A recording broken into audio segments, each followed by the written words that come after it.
Suntok sa buwan para sa ilang babatas ang muling pagbuhay ng impeachment ni VP Sara ngayong pinatay na ito ng Senado. Wala pa rin kasiguraduhan kung babalik na rin ba ng Korte Suprema ang ruling nito na unconstitutional ang impeachment complaint laban sa bise. Ayon kay Bicol Saro Portales Representative Terry Riton, kung matalo ang Kamara sa inihain nitong motion for reconsideration sa SC, ang susunod daw nilang hakbang ay ang pagre-refile ng kaso sa 2026. Giit ni Ridon, ang punto lang naman ng impeachment is to extract accountability from the Vice President.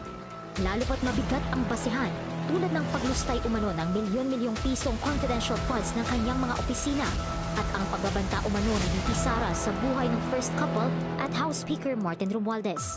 Bagamat nais ng Kamara ng agarang paglilitis, nagpapasalamat pa rin daw si Rito na hindi tuluyang dinismiss ng Senado ang kaso. Ang dami pong nagsasalita, Mr. President. Doon lang pa po sa House of Representatives, isa pong bagong pasok doon. Ngunit patagal na pong nagserbisyo sa ating bansa. Naging senadora, naging Secretary of Justice, naging chairman ng Human Rights Commission. Alam po ba kung ano sinabi niya sa isang panayam? Ito po, nakuha ko. Harap-harapan na tayong niloloko. Kakaibang korte ito. Sana sa palengke na lang final ang impeachment case. At least doon, may nagtitinda ng totoo. Sana po, magtinda po siya ng matagudtod na kanin dyan sa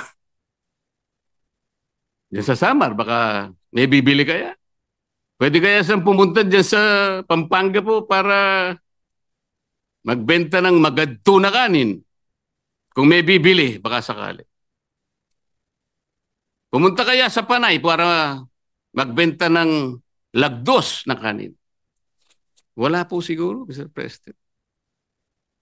Baka ngayon dagan dingding, hindi pa patusin. Huwag pong ganun. Ang dami na pong nagsipagsalita. Samantalang hindi po nila nakita. Ang dami, kayo po nagsimula ng mali. Hindi naman po sinasabi ng Korte Suprema na kailanman ay huwag kayong mag-impeach, huwag na kayong mag-file. Ayusin nyo lang po eh. Yun lamang po ang gustong mangyari dito. Ayusin nyo. You want to impeach the Vice President, do it in the right way. Hindi naman po tinignan ng merito eh. Ang sinasabi yung proseso, hindi po nyo sinunod eh. Sinasabi na nga, walang impeachment complaint bukod sa isa. Laban sa isang opisyal sa loob ng isang akalain mo namang 4 po kagad ang ipinay. Pagkatapos yung 4, i-consider mo na isa. Hindi naman po yata tama yun. It is true that the motion to dismiss is not part of our rules. But it is part of our rules po yung pagiging suppletory application po ng rules of court. In the rules of court, yung korte po can motu proprio dismiss a case kung wala pong jurisdiction. And considering that the rules of court has become part of our rules, that's why I use the motion to dismiss. Pag wala pong jurisdiction, halimbawa, sa isang korte, collection case po ito, 5,000 pesos po yung pinal niya, dinismiss po ng court kahit hindi pa sumagot yung kalaban, Mr. President, kasi ang jurisdiction po ng korte hanggang 3,000 lang. Ganun po ibig sabihin nun. Minsan po, wala pong, hindi po verified yung complaint, dinismiss. Sa motu proprio, talagang dinidismiss. Paano po kaya kung sinabihan pa nga na the Senate didn't acquire jurisdiction over the case? Mas lalo po sigurong dapat nating panindigan na talagang i-dismiss na po natin, Mr. President.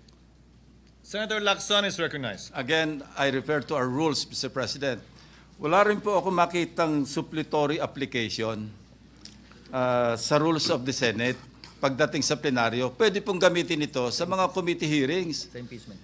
Inquiry in aid of legislation. But we are not there. We're here in plenary. Maski po basahin natin na 100 beses ang ating rules of the Senate, wala pong suppletory application sa ating rules. Thank you, Mr. President. The point of Senator Lacson insofar as that is concerned is well taken. Senator Pangilinan. Just on the point of Is recognized. suppletory, the rules of court being suppletory. Mr. President, the rules that are suppletory presupposes that there are no rules of the Senate or the Senate impeachment court. In other words, in the absence of a standing rule or provision of either our Senate rules or the Senate impeachment court rules, then we refer to the rules of court as suppletory to our rules. But in this case, the Senate impeachment court has a specific rule, Resolution number 39. Upon presentation of the articles to the Senate shall specify the date and time for the consideration of such articles. Unless the Senate provides otherwise, it shall continue in session from day to day until final judgment shall be rendered, and so much longer as may in its judgment be necessary. In other words, as an impeachment court, of course, not as a Senate in plenary, but even that is now being debated because this representation believes the sole power to try and decide impeachment cases is the impeachment court and not the Senate in plenary. Mr. President, Majority Floor Leader. Mr. President, next to interpolate, Mr. President, on the list of this representation is the distinguished gentleman from Taguig and Pateros, no other than Senator Alan Peter Cayetano. I move that he be recognized, Mr. President. If I may, Mr. President, with the indulgence of the good gentleman from Taguig and Pateros, yung akin po ay The lady may proceed. susog doon kay Senator Lacson ng mga punto. But, Your Honor, It's the not an chair- interpellation yet, Mr. President. I follow up point to the point of Senator Lacson. If the SP lady may and proceed. the gentleman. Thank you, Mr. President, and with the indulgence, as I said, of the good gentleman from Taguig and Pateros, nabanggit na rin po, Mr. President, pareho ni na Senator Lacson at Senator Pangilinan, yung usapin ng tayo ba, Senate or Senate impeachment court ba? So this is a point of inquiry, actually, a brief point of inquiry, Mr. President, related to the motions at bar now. The question presented to the body is related to an ongoing impeachment case, which is within the jurisdiction of the impeachment court. Should we not first have the newly elected senators take their oaths as senator judges and convene as an impeachment court? I note, Mr. President, that the Supreme Court decision is not yet final.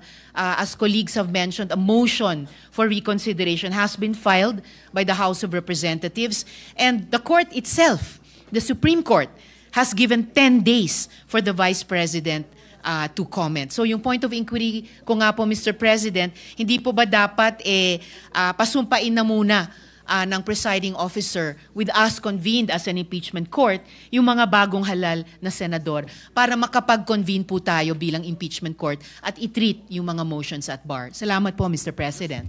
Noted and entered into the records. What is the pleasure of the Honorable Just a very quick intervention. Very quick, Mr. President. With the Pangilinan? permission of Yes, our you may committee. proceed, sir. Yes, Mr. President, and we place this on record after reading the ruling, the decision of the Supreme Court. Mr. President, the Supreme Court referred to the Senate impeachment court repeatedly. And therefore, it is the Senate impeachment court that was also impleaded. It is the Senate impeachment court that may, if it opts to, file a motion for reconsideration. And therefore, this motion to dismiss, we believe, should be forwarded to or tackled by the Senate as an impeachment court. Your Honor, just on that point, the parties mentioned in the case is not the Senate impeachment court, but the Senate. And the dispository section of the decision makes mention also of the Senate. If I may quote, consequently, the Senate did not acquire jurisdiction to constitute itself as an impeachment court. That's the decision of the court in Duterte v. HOR. Mr. President, and we will go back to the earlier manifestations The of... mic, please. We will go back to the earlier manifestations of the minority leader.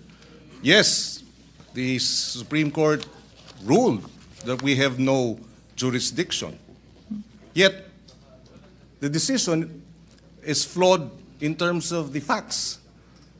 On procedure, the 1-year bar, and on due process. This is at least, of course, our assertion. And therefore, should we not wait for a motion for reconsideration to be resolved before we proceed and vote on the matter that has removed from the impeachment court jurisdiction? Should we not at least assert the power and the prerogative under the Constitution of the Senate impeachment court in terms of the exclusive jurisdiction, number one, and the sole power to try and decide? That is what we will be deciding and voting upon this afternoon, Your Honor. Thank you, Mr. Senator President. Cayetano is Yes, recognized. please, Mr. Thank you, Mr. President. The distinguished gentleman, Senator Marcoleta from Tarlac and Senador ng buong bansa. Sir President, initially I wanted to speak pagbotohan na po, but very interesting po yung question na bringing up ni Senator Lacson. But aside from that, Mr. President, masyadong mabigat yung crossroads na hinaharap ng ating bansa. And remember, assuming we do nothing today, I am 101% sure that on February 6, 2026, an impeachment case will be filed against the Vice President. Maybe against other impeachable officers too. So I think it is very important that mahimay natin yung desisyon, yung sentimento ng institusyon na to, mailabas hindi lang sa social media at sa traditional media ang mga puntong nagsasaliwa, meaning pong parang hindi nag-uusap eh. So at least here we disagree, but whether we listen to the minority leader or to Senator Marcoleta, we agree to listen to each other and to examine each other's points. So I just like a few minutes on some very important matters. Let me start by the accusation that because of this decision, masyado nang mahirap at wala nang mai-impeach. So may I ask Senator Marcoleta if he would give me the honor of asking him a few questions and allowing me to interpolate on 2 or 3 topics. The first one is whether or not naging imposible na mag-impeach under this decision. The gentleman may proceed if Senator Marcoleta will so allow it. Yes, Mr. President. Mr. President, sabi po nung iba, imposible na daw mag-impeach ngayon dahil sa desisyon. I Hindi see the po. decision before you. I approached you last week. You've been studying it. I see your radio program. Mukhang 10 beses mo na nabasa yung desisyon at apparently, Mr. Senator, you also listen to criticism. So kung ano rin yung sinasabi ng iba, pinapakinggan mo rin. In your view, may I take note first, Mr. President, that I am glad that the Senator made a distinction na he is for the rights of everyone. He was adopted by PDP and ran with a particular party, but he is not a member of the Duterte bloc. Am I correct there? Technically speaking, Mr. President, I am not a member of the PDP, but I admit that I was adopted and I ran in unity with some of the parties of the PDP candidates at the time. The point I'm going at is like, I was a cabinet member in the Duterte administration, but I have not talked to the Vice President. I ran as an independent in 2022, so I speak now as a senator and not as a partisan. I assume the same, Your Honor. Yes, that Mr. President. you're giving your own personal opinion as Senator Marcoleta, not as a partisan. Of course, I assume that for everyone here, no? Regardless of our position. So, Mr. Senator, sa iyong paghimay ng desisyon, sa tingin mo ba imposible na ngayon mag-impeach ng isang impeachable officer? Hindi po, Mr. President. So, naging napakahirap ba mag-impeach ng isang officer? Hindi ko po alam kung bakit mahirap po sa kanila, Mr. President. Ang importante lang po, ilagay lang po sa tamang proseso. Napakasimple po kasi nung kanilang mga tuntunin, iniisip ko, sundin lang yung mga tuntunin. Ang problema po, isa man sa tuntunin, wala pong sinunod. Kaya po humirap ng humirap para sa kanila. So, Mr. President, I'm glad you mentioned tamang proseso. I think the way the Supreme Court said it in page 95 of the decision, there is a right way to do the right thing at the right time. The problem, Mr. President, is sinasabi po nung iba, may decision na sa former decisions, meron ng definition ng initiation, and many of us here were not mere spectators there. I mean, Senator Soto, I think, was in the impeachment court, di ba, of Senator Estrada, Senator Laurentu. Senator Kiko was still on this. We were together kay Senator Corona. Senator Cheese and I and Senator Miggs were in the House during the prayer 1/3 to the Senate articles of impeachment, di ba? So hindi po tayo stranger sa mga pangyayaring ito. Ang punto ko, Mr. President, Senator Marcoleta, kung hindi nagsabi ang Supreme Court ng specific na dapat sundin, pwede kong ma-interpret na baka naman masyadong mahirap. Baka naman kahit anong i-file kung gustong protektahan, hindi na siya ma-impeach. Paano na yung accountability? But is it true, Mr. President, that on page 93 of the decision, the Supreme Court actually narrated what has to be done for a valid impeachment complaint? Yes, Mr. President. Allow me to read. 1, the draft article of impeachment or resolution should be accompanied by evidence when made available to members of the House, especially those who are considering its endorsement. 2, the evidence should be sufficient to prove the charges in the articles of impeachment. 3, the draft articles of impeachment and their accompanying evidence should be made available to all members of the House of Representatives, not only to those who are being considered to endorse. Impeachment is an act of the entire House, which requires a qualified minority of only 1/3 of its members to be transmitted to the Senate. However, the House of Representatives is a deliberative assembly where each member should be allowed to represent the views of their constituents. Let me stop there first. Mr. President, may problema ba yung number 1 na yung articles of impeachment kailangan may ebidensya? Wala pong problema doon, Mr. President. Hindi ba ho baliktad? Kung walang ebidensya, may problema. Tama po. Kasi kung walang ebidensya, ano yon? Tapon mo sa Senate, bahala na si Batman. So precisely tama ang Supreme Court that even if 1/3 endorse or file, dapat may ebidensya na. Let me go to the second part. The evidence should be sufficient to prove the charges in the article of impeachment. Mr. President, tama po ba na iba po yung sufficiency at iba din po yung quality or yung burden of proof? Di ba? Opo. So halimbawa po, sa piskalya, hindi po kailangan sa piskalya beyond reasonable doubt. Probable. Kailangan lang that there is probable cause that a crime was committed and there is probable cause that the accused committed that crime.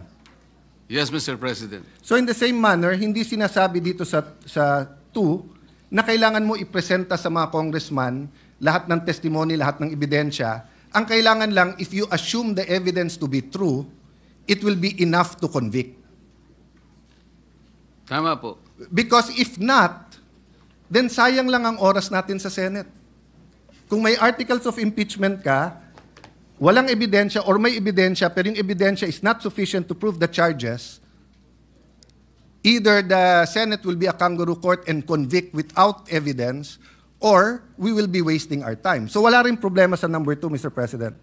Wala po, Mr. President. Number 3, ang sinasabi lang ng number 3, kahit na pumirma yung 1/3, kailangan ipakita pa rin sa lahat ng Kongreso. Isa po sa hinanakit po yun nung bata ako dahil ako po'y payat nun at hindi katangkaran. Parati akong saling pusa sa basketball, baseball, volleyball dahil hindi po ako ganong kagaling sa sports. Sa Congress ba, hindi ba tamang rule to? Na kahit wala ka sa majority, kahit wala ka sa qualified minority, kapag ka may impeachment, merely being elected as a representative of the district or of the party list, dapat ipakita man lang sa iyo yung articles of impeachment at saka yung ebidensya. Tama po kayo. Wala man lang po akong nakita sapagkat ako po hindi isinali sa pakakitaan ng... So naiintindihan niyo po kung paano maging saling Hindi ko nga pusa. po alam na meron na po pala. Hindi man lang kami binigyan eh.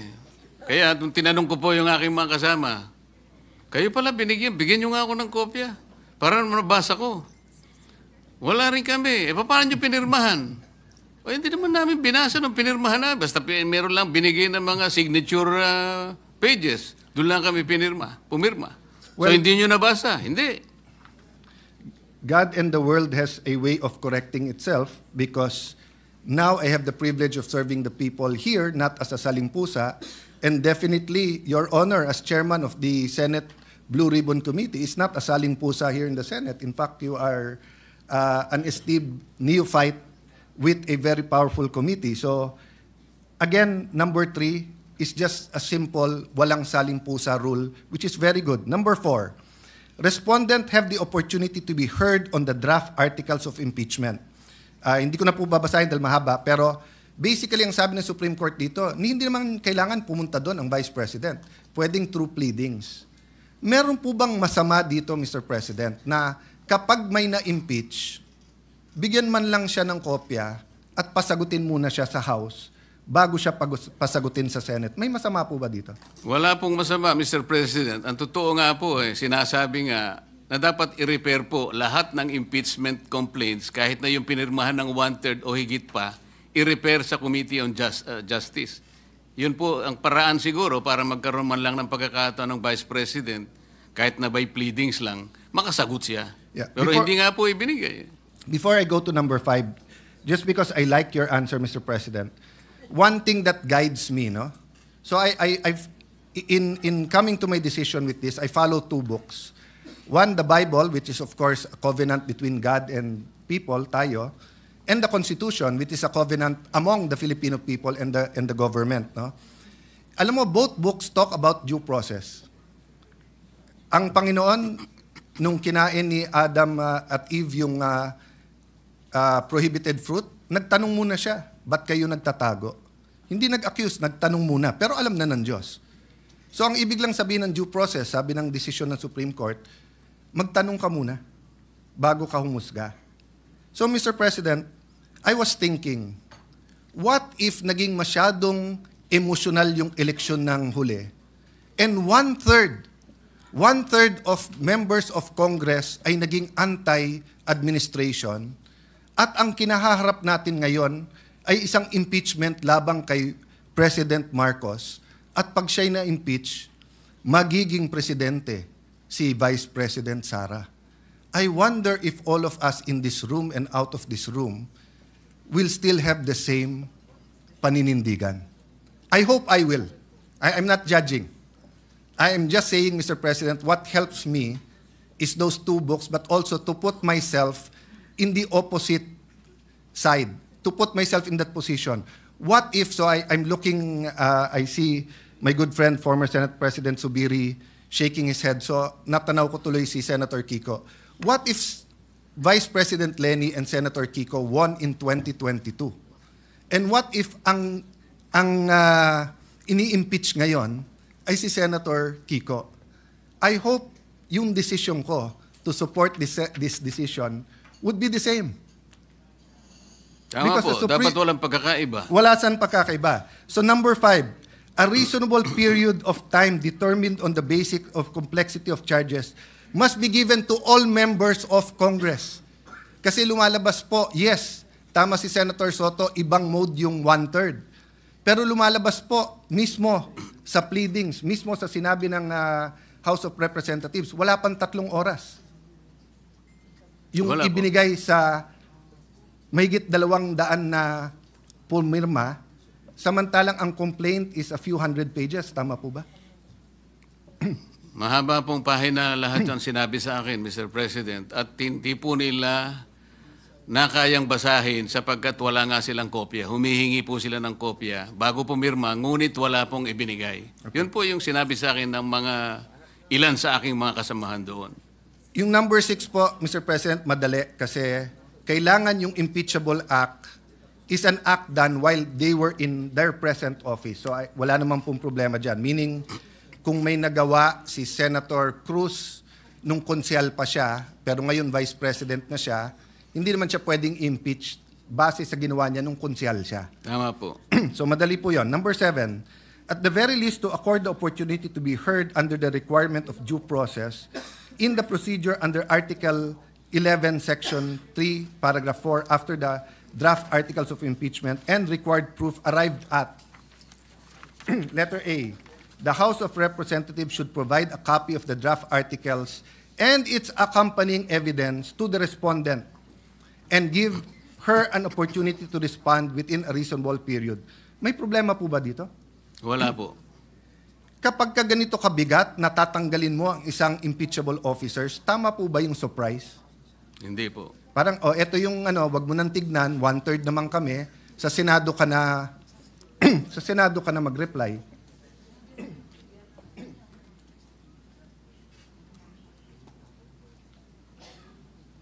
Letter B simply states that all members, again, it's the walang saling pusa. So, Mr. President, in other words, it is not true that it is now too difficult. Sundin lang yung page 93, 94.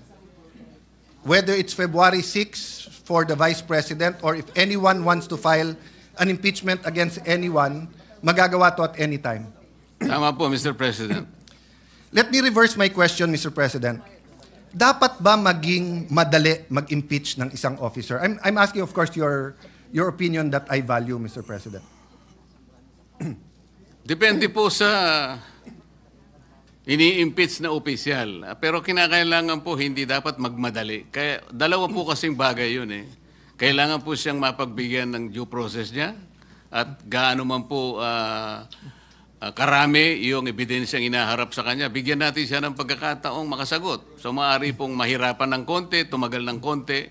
Ngunit kailangan po natin ibigay lahat ng proseso sa ini-impeach at sa mga nag-i-impeach. I value your answer on due process, Mr. President, and that's my second point. But if you would just also accept, or maybe I can put on record, I'm of the personal view, hindi dapat maging madali mag-impeach ng isang impeachable officer. Bakit po? Unang-una, iilan lang po sila sa ating bansa. Ombudsman, member of constitutional commissions, President, Vice President, Supreme Court. Hindi dapat madali dahil it's an extraordinary remedy in extraordinary circumstance not to penalize them, but para protektahan ng ating bansa at para nga po alisin sila sa equation if they will damage our country.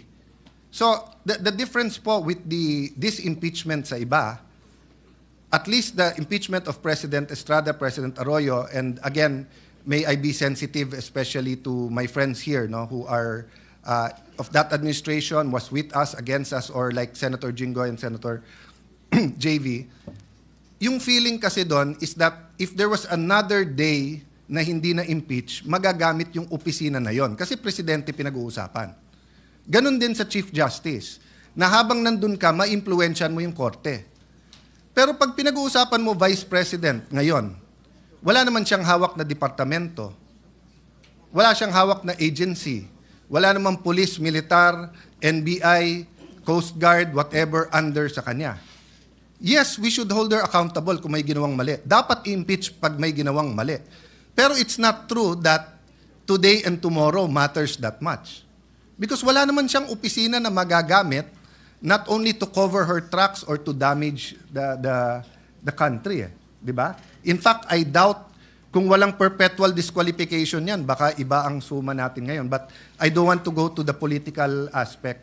The point I want to make, Mr. President, is para tayong nag-Goldilocks, pag gusto natin yung i-impeach natin, so nung time na yon na gustong impeach si President Erap, padaliin natin. At kung hindi, walk out tayo. Kung kakampi mo si GMA, pahirapan natin. Kung kakampi mo si Duterte, pahirapan natin. Di ba? So, in that point, I see why the Supreme Court, they made a statement Nag-statement sila about history. Sabi ng Supreme Court,